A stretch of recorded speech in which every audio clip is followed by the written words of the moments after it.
이제 날씨가 많이 더워집니다.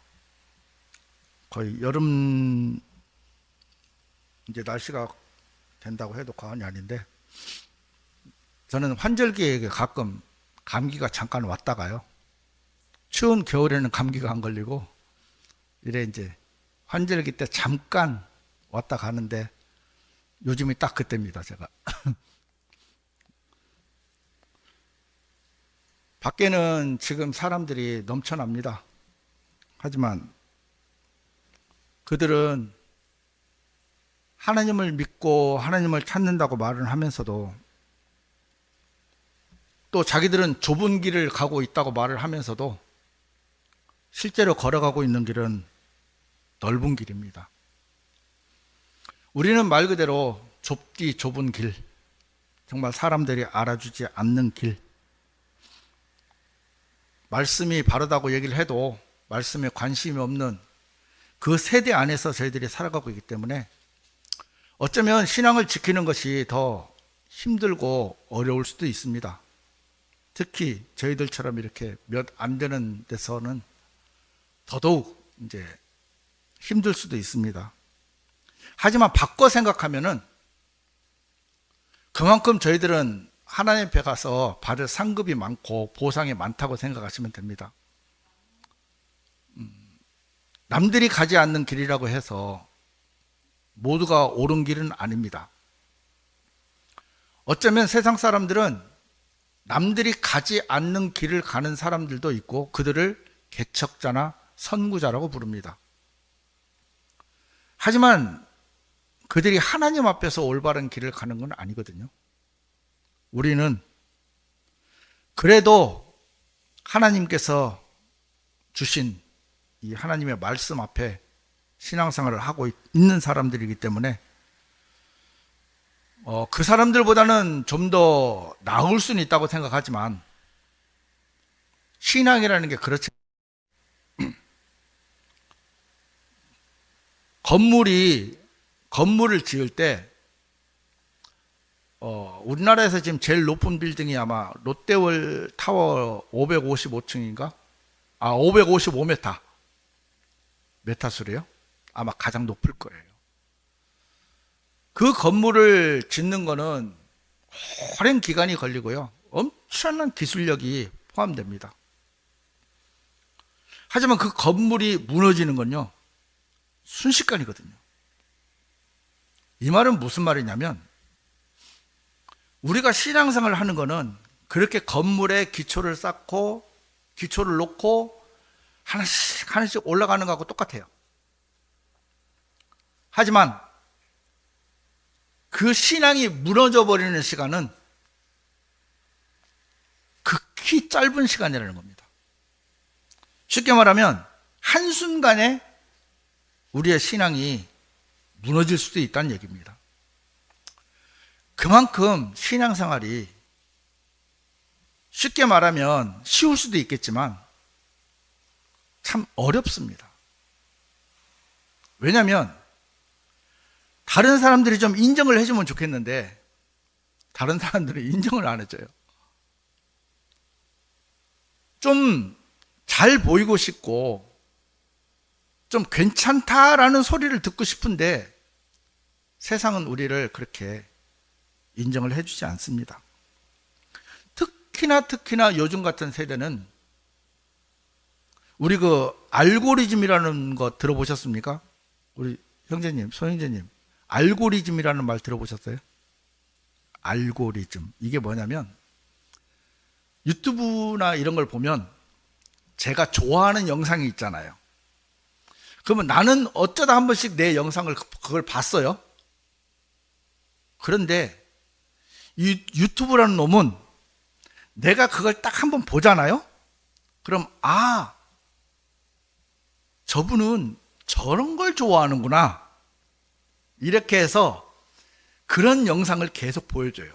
그러니까 내 의지하고 상관없이 내가 A라는 영상을 봤는데, 가령 예를 들어서 뭐 트로트 가수들이 노래하는 걸 들었어요. 한번 봤어요. 그러면 그 다음에 유튜브를 딱 키면 뭐가 뜨냐면 트로트 가수 하는 게 뜨고 또 다른 것도 떠요. 그러니까 그게 이제 알고리즘이라는 거예요. 그러니까 내가 좋아하는 거를 알아서 보여주는 거예요. 그래 요즘 이제 유튜브나 SNS라 해가지고 뭐 이제 자기가 좋아하는 걸 올리고 하는 게 있어요. 이게 나를 알아요. 그러니까 내가 뭘 좋아하는지를 알아요. 나도 모르는 나를 알아요. 그래서 그걸 자꾸 보여주고 자꾸 보게 만들고 그 속에 빠지게 만들어요. 이게 우리가 하나님의 말씀만 그러면 얼마나 좋겠습니까? 근데 말씀이 아니고 세상에 좋아하는 유행하는 것, 내가 또 좋아할 만한 것, 그런 것들을 알아서 보여줘요. 그래서 우리를 어떤 보이지 않는 감옥에 가두어 버려요. 그게 이제 조금 정식 이름으로 보면 확증 편향이라는 단어인데, 우리가 좋아하는 것들을 나도 모르게 이제 볼 수밖에 없는. 그래서 우리가 보면 그런 얘기를 해요. 가끔 가다가 이제 제가 이 갈보리 침례교회나 윤 목사님을 알게 된 것도 이 알고리즘 때문에 그래요. 뭐냐면 처음에 킹제임스 성경을 알게 되고 나서 보다 보니까 그닥 제 마음에 들어오지 않았는데 어느 순간 윤 목사님 말씀이 하나 뜨더라고요. 그래서 들어가서 본 거예요. 그것도 이제 내가 성경에 관심이 있다고 하니까 성경에 관련된 것, 킹제임스 성경에 관련된 것을 보여주다 보니까 이제 윤경원 목사님 설교가 들어온 거예요. 그래서 들어가서 보니까 맞구나 하면서 이제 계속 보게 되는 거죠. 제 유튜브를 딱 키면 일단은 거의 기본적으로 이제 바이블 빌리버 그 채널이 우선 떠요. 그건 제가 좋아하는 것을 이제 유튜브가 알아서 이제 해주는 거예요. 근데 우리는 이거는 이제 세상 일이고요. 우리 신앙에 대해서도 이 알고리즘에 우리는 갇혀 있어요. 무슨 얘기냐면 신앙이라는 거는 끊임없이 말씀하고 나하고 부딪혀야 되거든요. 왜? 예수님은 반석이시거든. 그래, 반석에 내가 올라가면 부딪혀야 돼요. 뭐 일부러 부딪히는 것은 뭐 그렇다 치더라도 말씀이 들려졌을 때 그 말씀이 나에게 부딪히지 않으면 그 말씀은 나에게 아무 의미가 없어요. 우리가 천사의 말을 할지라도 사랑이 없으면 울리는 꽹과리나 같다고 하잖아요. 그러니까 신앙이라는 것은요, 부딪히는 거예요. 그러니까 이 교회에 와가지고 듣기 좋은 소리만 듣고 가면 그거는 의미가 없고, 또 설교자인 저도 제가 형제 자매님들께 아우 신앙생활 잘하십니다, 귀하십니다, 훌륭하십니다, 아이고 참 진짜 하나님 앞에 복 받겠습니까? 복 받겠습니다, 이런 얘기만 한다면은 저는 설교자로서의 자격이 없어요. 여러분, 성경이요 한 75% 이상이요 저주 이야기예요. 안 좋은 이야기예요. 심판 이야기예요. 예수님의 재림에 관한 거예요. 예수님의 재림이라 하면 사람들은 대부분 좋게 생각하는데, 예수님이 재림을 하신다는 건요 어마어마하게 무서운 환란이 벌어진다는 얘기거든요. 바꿔 얘기하면 교회에 와서 말씀과 부딪히지 않는 사람은 나를 모르는 사람이에요. 제가 아까도 형제님하고 잠깐 교제를 했지만 이런 얘기를 했어요.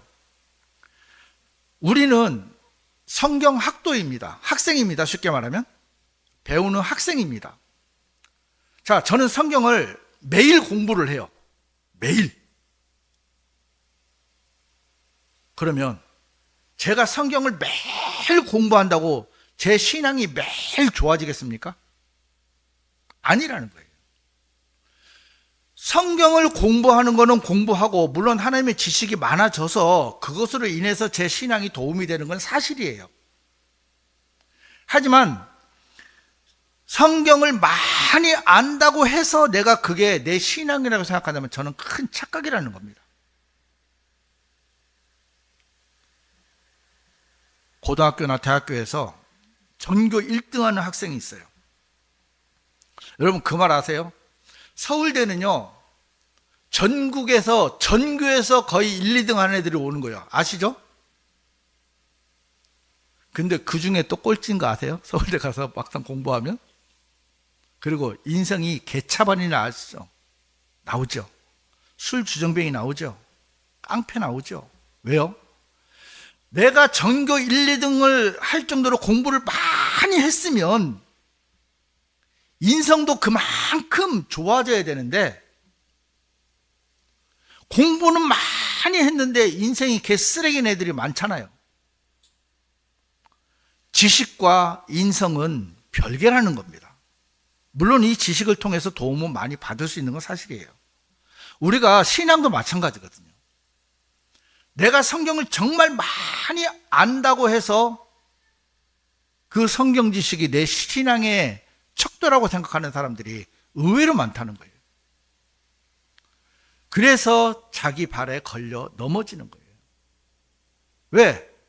들려지는 말씀을 보니까 저거 알아. 저거 알아. 저거 지난번에 했던 거야. 그렇고 요런 거야. 근데 이렇게 받아들이는 사람들이 생각보다 많아요. 저는 오늘 예레미야서를 읽었는데 이 예레미야서는 거짓 예언자들에 대해서 이야기를 한 겁니다. 여러분들도 본문을 읽어보셔서 대충 아시겠지만, 마태복음 7장 15절에서 16절에는 이런 말씀이 있습니다. 거짓 예언자들을 경계하라. 그들은 양의 옷을 입고 너희에게 나오나 그들의 속은 탐욕스럽게 삼키는 늑대들이니라. 너희는 그들의 열매들로 그들을 알리라. 사람들이 가시나무들에서 포도들을 거두거나 엉겅퀴들에서 무화과들을 거두느냐? 제가 아까 신앙의 알고리즘이라고 말씀드렸죠. 우리는 듣기 좋은 소리만 듣고 싶어요. 우리의 귀에 거스리는 소리를 듣고 싶지 않아요. 그래서 좋은 말, 나에게 위로해주는 말을 듣고 싶어하는 사람들이 굉장히 많고요. 그래서 바른 말씀으로 말씀을 선포하면 사람들은 대부분 다 거절합니다. 어쩔 수가 없는 것이 그들은 자기가 듣고 싶은 것만 듣고 싶은 거예요. 우리가 여러분들이 이 대화를 하거나 아니면 TV에서 뭐 사람들이 나와서 얘기를 하거나 해보면요, 그 소리를 다 기억하는 사람이 아무도 없어요. 근데 뭔지 아십니까? 자기가 듣고 싶은 거는 정확하게 들어요. 그만큼 우리는 지금 이 시대에서 내가 듣고 싶은 것 아니면 다 걸러버려요. 그러니까 필터링을 해버린다는 거예요. 꼭 들어야 되는데도 듣질 않는 거예요. 그러면 이 거짓 예언자들이 멀리 있느냐? 그렇지 않습니다. 바로 우리 주위에도 많고요. 특히 요즘은 유튜브. 진짜 사람들이요, 너무너무 많은 가짜에 속고 있는데도 속고 있는 줄을 몰라요. 제가 이야기를 좀 해드릴게요. 아까 설명을 저기서 했는데 하도 사람들이 오해를 하는 것 같아서 다시 한번 얘기하지만 저는 이쪽도 저쪽도 아닙니다. 제가 요거는 한번 설명을 해드릴 필요가 있는 것 같아요.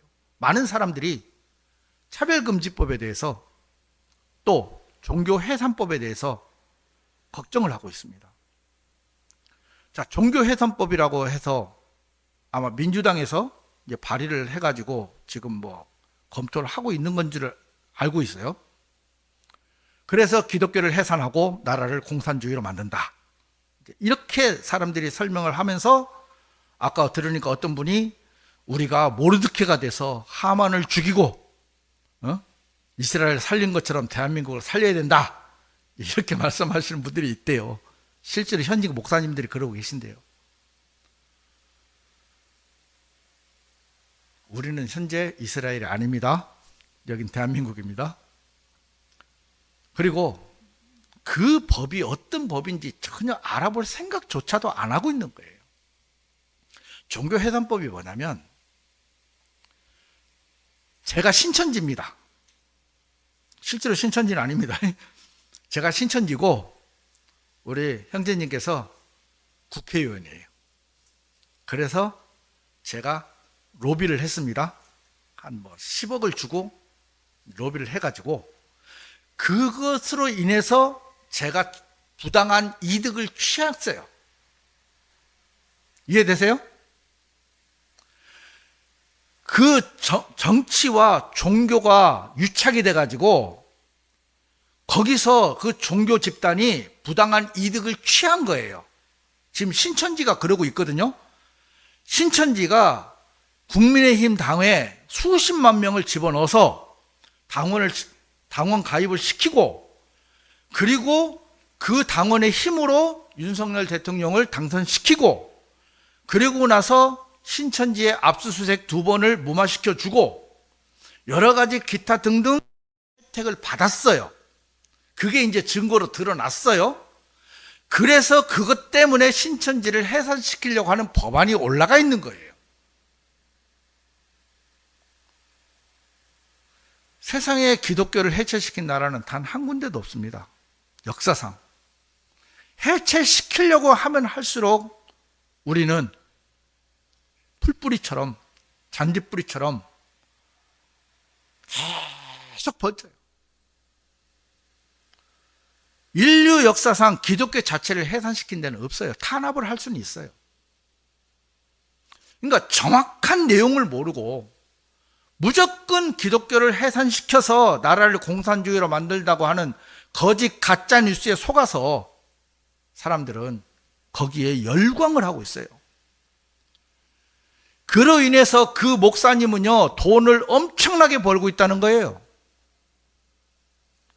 모든 악의 뿌리는 어디서 나옵니까? 돈에서 나옵니다. 만약 그분이 우리가 모르드케고 이스라엘을 살린 것처럼 살려야 된다고 한다면, 그분이 돈이 한 푼도 안 된다 하면 그거 할 것 같아요? 절대로 안 합니다. 우리가 착각하는 게 뭐냐면, 그것이 정말 성경에 맞는가 안 맞는가를 비교해 볼 생각은 한 번도 안 한다는 거예요. 단지 목사님이 하니까 맞다, 총회장님이 틀릴 리가 있나? 우리가 자주 듣는 말 있잖아요. 우리 목사님은 틀릴 수가 없어요. 제가 가는 미용실의 사장님이 그 말 하거든요. 우리 교회는요, 종교통합 안 해요. 우리 목사님이 그 얘기 안 했거든요. 여러분, 일반 신도들한테 우리 종교통합합니다 하고 가입하는 목사님 아무도 없어요. 교단이 종교통합에 가입되면 자동이에요. 사람들은 진실을 알려고 하질 않아요. 그 말씀이 성경과 무엇이 다르며 어떻게 다르고 앞으로 어떻게 전개될 것이라고는 한 번도 생각을 안 해본다는 것입니다.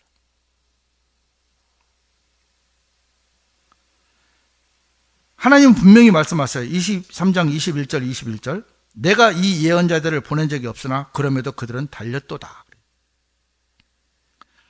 달렸다, 이 표현이 뭐냐면 자기 열심히 해요. 굉장히 부지런해요. 여러분, 사기꾼이나요, 거짓 선지자들은요, 굉장히 부지런합니다. 특히 사기치는 사람들은 더더욱 부지런하고요. 거기에 비하면 우리는요, 너무너무 게으른 거예요. 그들은 열심히 달려요. 무엇으로? 내 생각에 옳은 대로. 진짜 하나님의 말씀은요, 우리를 돌이키게 만듭니다. 우리를 회개하게 만듭니다. 우리가 가던 걸음을 멈추게 만듭니다. 그리고 나서 나를 보게 만들고 내 모습을 보고 말씀이신 하나님 앞에 다시 돌아오는 회개의 역사가 일어나는 거예요. 이게 정상이에요.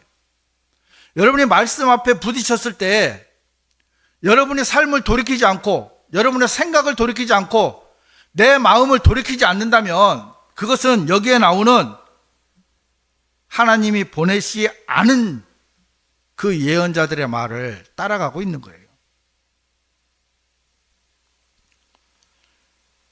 23장 23절 4절 주가 말하노라 내가 가까이에만 하나님이요 멀리 떨어져서는 하나님이 아니냐. 어느 누가 비밀스러운 장소들 안에 자기 자신을 숨겨서 내가 그를 보지 못하게 할 수 있느냐. 내가 하늘과 땅을 가득 채우지 아니하냐. 주가 말하노라.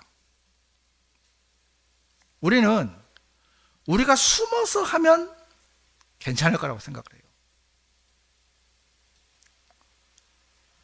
저희 회사가 이제 제가 이제 일하면서 모는 트럭이 있어요.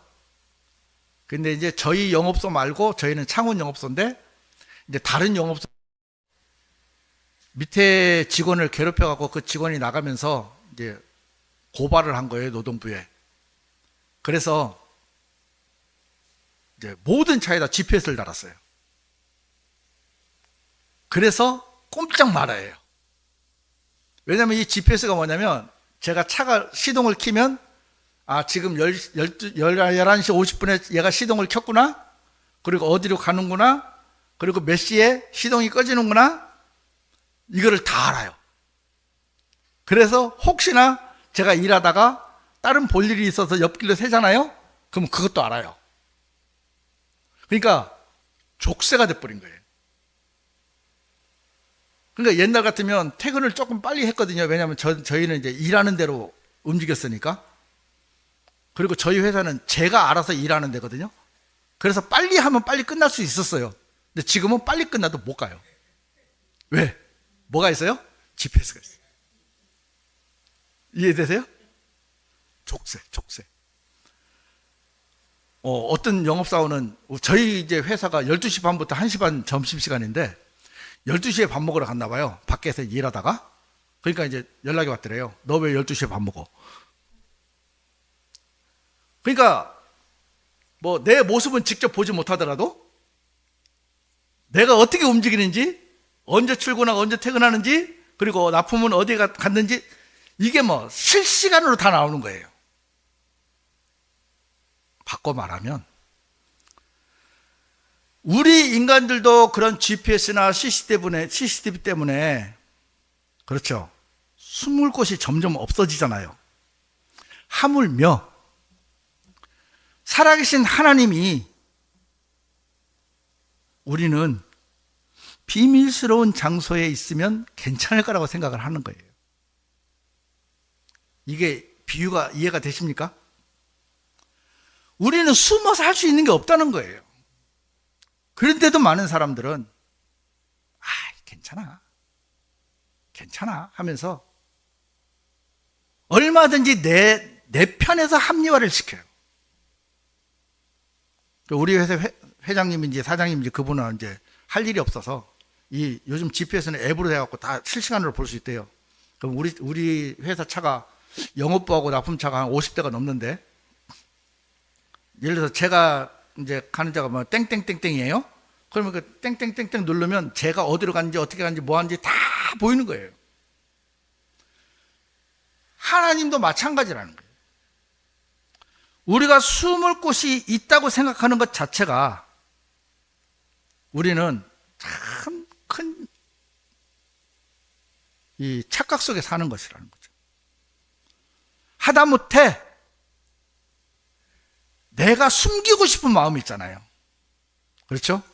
남들에게는 절대로 알리고 싶지 않은 그 마음, 탐욕, 아니면 어떤 은밀한 마음, 이런 것까지도 하나님은 다 알고 계시고, 왜? 여기 보시잖아요. 내가 하늘과 땅을 가득 채우지 아니하냐. 인간도 CCTV하고 GPS 때문에 오갈 데가 없어요. 그것처럼 하나님은 상천하지에 모든 충만함인데 우리는 피할 곳이 있다고 생각하는 그 마음을 가지고 있는 거예요.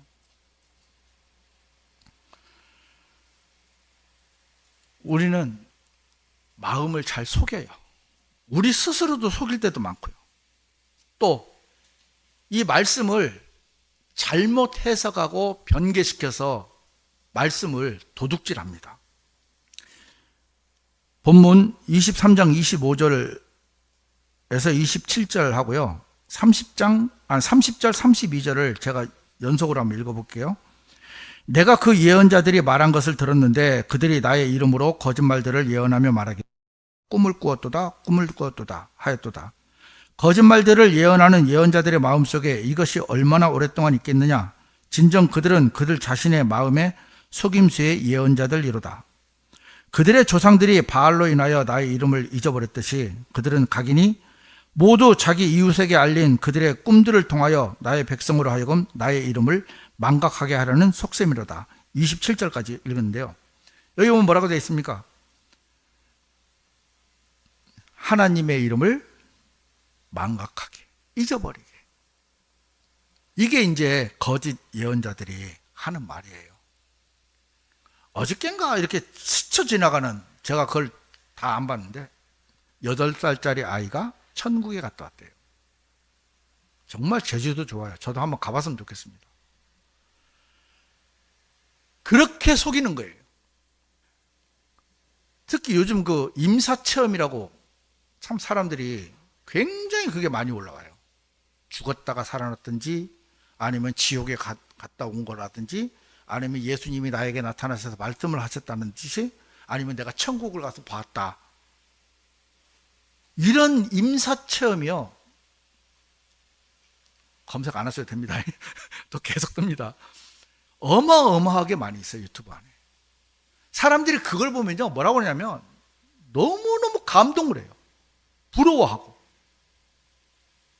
그러니까 그런 거짓들이 이제는 아예 진실처럼 돼버린 거예요. 30절 32절을 그러므로 보라 내가 그 예언자들을 대적하노니 곧 저마다 자기 이웃에게서 나의 말들을 도둑질하는 자들이라. 여기 보면 나의 말들을 도둑질하는다. 그러니까 성경 말씀을 읽어놓고 성경 말씀 정확하게 말씀을 전하는 것이 아니고 전부 자기 생각 속에서 내가 이렇게 생각하니까 이럴 거야 라고 인간의 좋은 마음으로 성경을 변개시켜 버리는 거예요. 보라 내가 그 예언자들을 대적하노니 곧 그들의 혀를 눌리며 말하기를 그분께서 말씀하시는도다 하는 자들이라 그랬죠. 하나님이 말씀하시기를 하면서 말씀하시고, 어느 교회는 예배 시작하기 전에 귀신을 쫓아낸다고 하고서 춤을 추더라고요. 귀신 수천 명이 모여 있더라고요 거기에. 그러면서 열광을 하는 거예요. 정말 주일 오전 나이트클럽을 보는 것 같더라고요. 그들은 그렇게 말합니다. 하나님께서 말씀하시기를. 그분들은 또 그 밑에 있는 분들은 그런 줄 알아요. 우리도 그렇게 속아왔고요. 또 지금도 속고 있는지도 모릅니다. 보라 주가 말하노라 거짓 꿈들을 예언하고 그것들을 알리며 그들의 거짓말들과 그들의 경박함을 통하여 나의 백성으로 하여금 잘못을 범하게 하는 자들을 내가 대적하노라. 그럼에도 나는 그들을 보낸 적이 없으니 그들에게 명령한 적도 없도다. 그러므로 그들은 이 백성에게 도무지 유익을 주지 못하리라 주가 말하노라. 우리가 속을 때 언제 속냐면 내 마음이 그걸 생각할 때 속아요. 그러니까 교회에 와서도 내가 듣고 싶은 말만 듣는 사람들은요, 말씀에 관심이 있다기보다 하나님께서 나에게 이렇게 해주기를 원하는 거예요. 형제님 한 주간 동안 참 신앙생활 잘하셨습니다. 훌륭하십니다. 형제님 같은 분이 세상에 있을까요? 자매님 말로 정말 이 세상에 둘도 없는 그리스도인입니다. 직접적으로 이런 말은 아니지만 우리는 어쩌면 이런 말들을 듣고 싶어서 교회에 오는지도 모릅니다. 속는 거죠. 그것이 마치 성령님께서 내 안에 충만하게 역사하시는 것으로, 아, 저 자매님 정말 신앙이 좋다, 이 소리 듣고 싶은 마음이 그 밑바닥에 깔려 있다는 거예요. 30절에 보면 이웃에게서 말씀을 도둑질한다 하잖아요. 성경을 내 입맛대로 해석하고. 유독 기독교인들이요, 성경을 안 봐요. 유독 기독교인들이요, 성경을 안 따져요. 유독 기독교인들이 하나님의 말씀을 무시해요. 개역성경에 열세 구절이 없음이라고 표시되어 있는데도 그것에 안타까워하는 사람이 한 사람도 없어요. 하나님은 분명히 한 단어도 빼지 말았겠는데도 수십 구절이 빠져 있는데도 아무도 관심이 없어요. 그분들에게 하나님이 경고하고 계시는 거예요. 23장 28절 29절을 보면요, 꿈을 지닌 예언자 그는 꿈을 알릴지어다. 그리고 나의 말을 가진 자 그는 신실하게 나의 말을 전할지어다. 쭉정이가 미랄에게 무엇이겠느냐? 주가 말하노라. 나의 말이 불같지 아니하냐? 주가 말하노라. 나의 말이 바위를 산산조각 내는 망치 같지 아니하냐? 여러분, 하나님의 말씀이 여기서 표현된 게 뭐라냐면 망치 같지 아니하냐 하는데, 이 망치가요, 그냥 망치가 아니에요. 바위를 산산조각 내는 망치예요. 우리가 하나님의 말씀을 들을 때 그 망치가 우리의 마음을 깨트리지 않는다면, 그 갈라진 틈이 없다면, 부서지지 않는다면 우리는 말씀을 볼 수가 없어요. 하나님을 볼 수가 없어요. 하나님의 뜻이 무엇인지를 몰라요. 그냥 좋은 말씀, 도움이 되는 말씀. 여러분, 죄를 지으면 지옥 갑니다라는 설교하는 개신교 목사님들 보셨습니까? 죄를 깨우쳐야 지옥에서 건짐을 받는데, 죄가 있으면 지옥을 간다고 설교를 해야 되는데 아무도 요즘에는 하질 않는다더라고요. 들어본 적도 없고요. 여러분, 이대로 신앙생활을 하면 하나님 앞에 아무 상급이 없습니다. 여러분, 이렇게 살면 안 됩니다. 정말 바른 성경을 갖고 있는 교회에서도요, 이런 설교 점점 줄어들 것 같아요. 왜? 사람들은 이제 듣기 좋은 소리가 좋거든요. 형제님, 육신적입니다. 자매님, 그거 아니에요 하면 싫어해요. 지가 뭔데?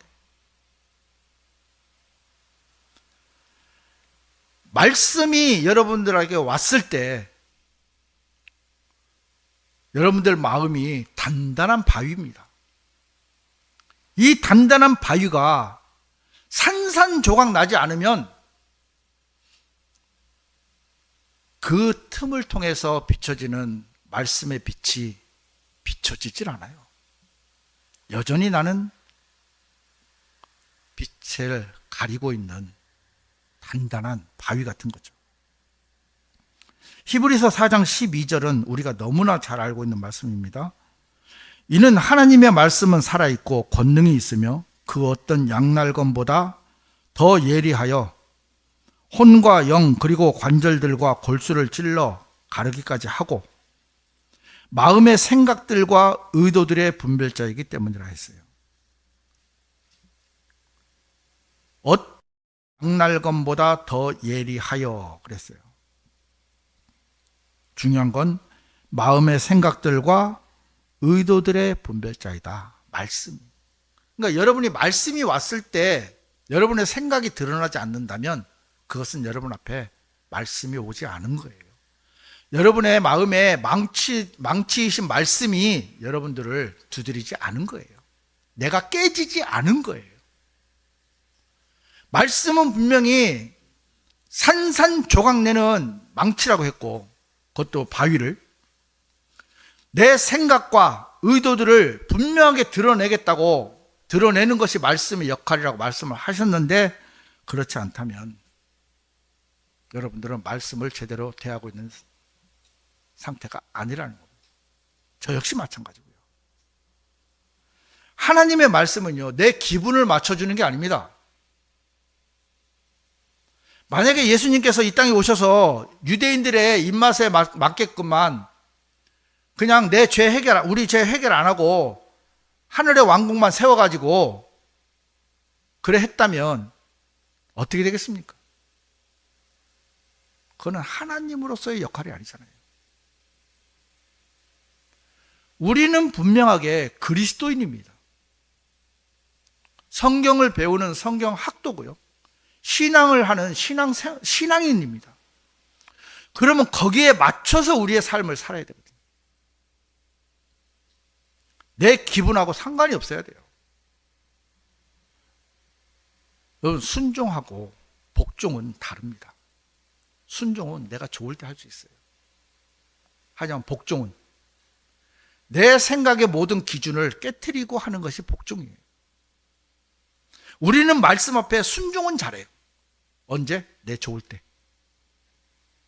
하지만 내 생각과 맞지 않는 말씀이 내 마음에 부딪혔을 때 우리는 반사해버리거든요. 어떤 형제님이나 자매님이 이야기를 하면 우리는 마음속에서 반사를 하면서 뭐라고 하는지 아면, 그러는 니는 대번에 튀어나오는 말입니다. 물론 입 밖으로는 안 나오죠. 여러분, 사람을 보면요, 신앙생활을 못해요. 교회는요, 어디 가도 흠이 있어요. 다 부족한 사람들이 모이는 거거든요. 제가 지난주 말씀드렸죠. 완벽하신 분들이 있는 데서 내가 오는 순간 이 교회에서 완벽은 깨진다고. 왜? 내가 완벽하지 않으니까. 이 교회는 그런 곳입니다. 하나님의 말씀으로 내 마음이 깨져야 되는 곳이에요. 듣기 좋은 소리는 TV에서 찾으시고 애인한테 찾으시고요. 하나님의 말씀은 내 기분을 맞춰주질 않아요.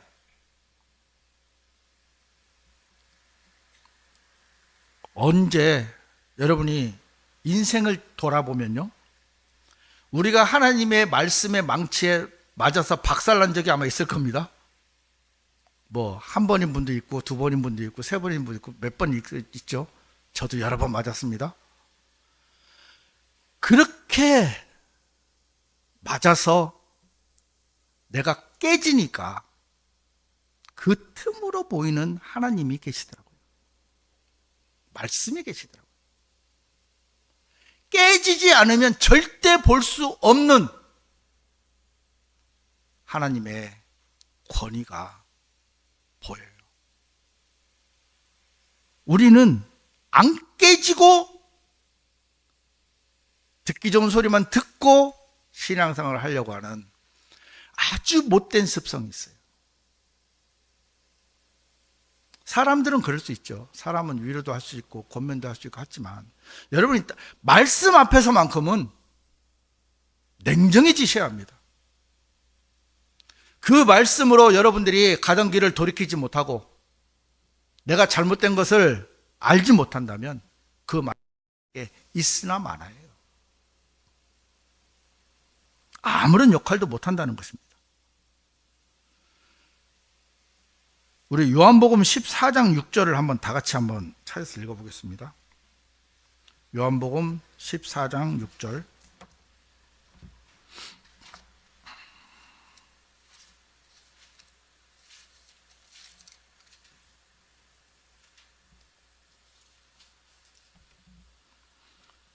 신약성경 234페이지입니다.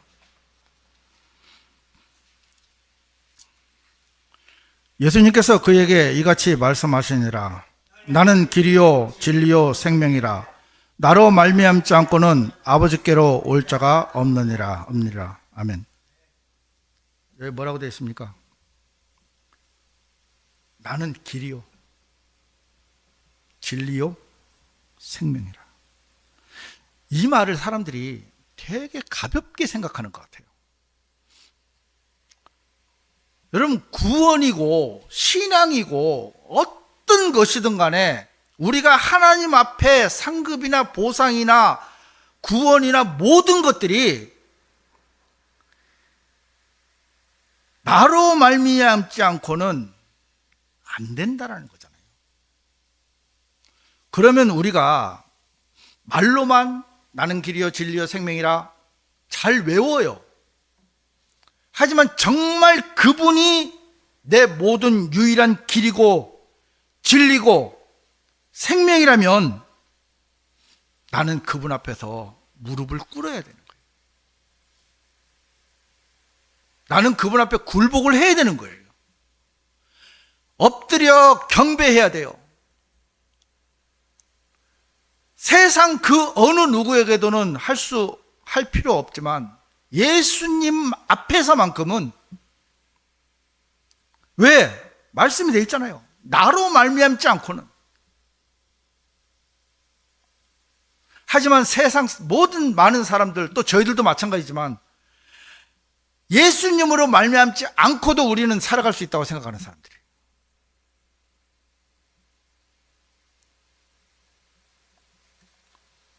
이단에 빠지거나 개신교 사람들이 정말 구원을 못 받는 이유가 뭡니까?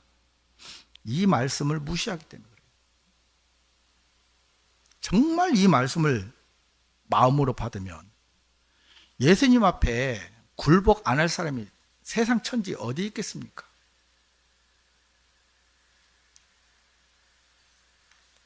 길. 예수님은 나는 길이요 했죠. 길이 뭡니까? 내 생각이 무너진 자리에 놓인 유일한 통로, 구원의 통로. 그죠? 우리가 닦아놓은 길이 아니에요. 예수님이 열어놓으신 길이에요. 여러분, 여기서 교회에서 밖으로 나가는 길은 문이 하나밖에 없잖아요. 또 나갈 수 있는 방법은 있죠. 창문으로 뛰어내리면 되죠. 우리는 창문으로 뛰어내려가려고 하는 거예요. 예수님이 닦아놓은 길이 있습니다. 자, 진리. 진리라는 것은 변치 않는 거잖아요. 저는 성경을 공부하면서 요즘 너무너무 놀란 게 뭐냐면, 정말 하나님께서 이렇게 세밀하게 번역을 해 놓으셨나 놀래요. 정말 한 글자 차이로 엄청난 진리가 숨겨져 있다는 거죠. 생명, 영원한 생명, 예수님만이 주실 수 있는 생명이에요. 예수님만이. 그래서 예수님과 연합이 되지 않으면 우리는 결코 얻을 수 없는 생명. 우리는 이걸 다 알고 있으면서도 막상 예수님을 찾지는 않아요. 우리는 하나님 앞에서 참 좀 겸손해져야 될 필요가 있는 것 같아요. 디모데후서 4장 3절 우리 다 한번 찾아보겠습니다. 디모데후서 4장 3절 4절.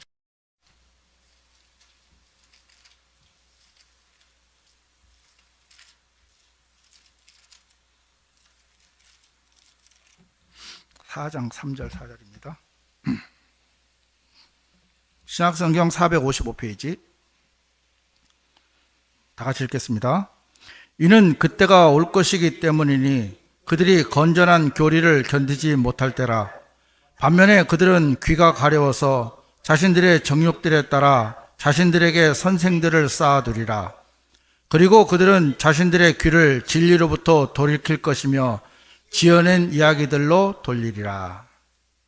뭐라고 되어 있습니까, 이게? 그들이 건전한 교리를 어떻게 한다고요?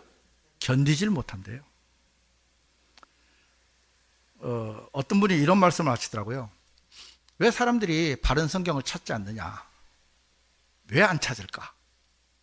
그리고 왜 성경을 변개할까? 그 이유가 뭔지 아십니까? 바른 말씀을 비추면 견디질 못한대요. 그래서 바꿔야 된대요.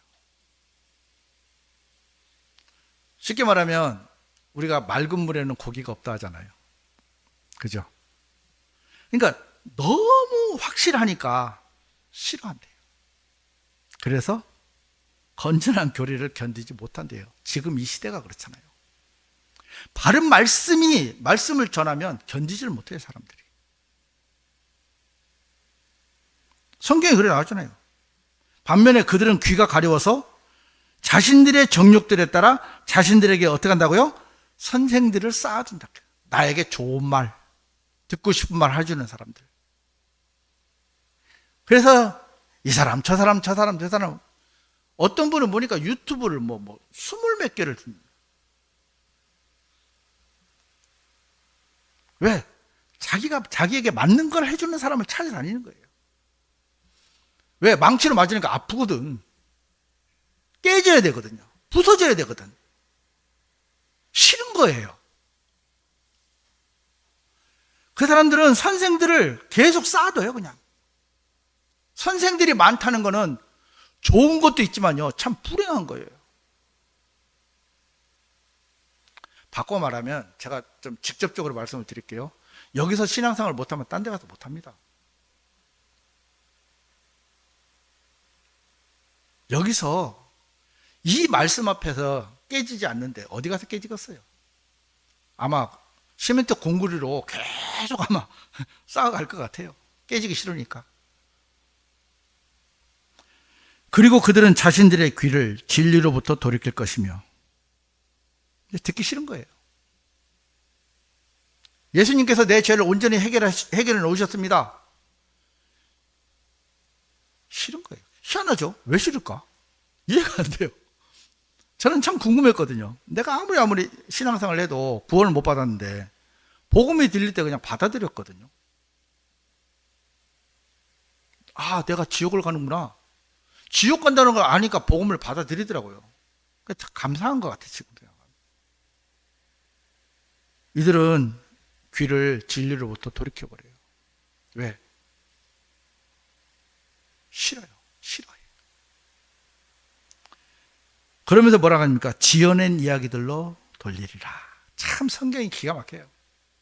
지금 밖에서 수없이 떠드는 사람들, 성경대로 이야기하는 사람 누가 있습니까?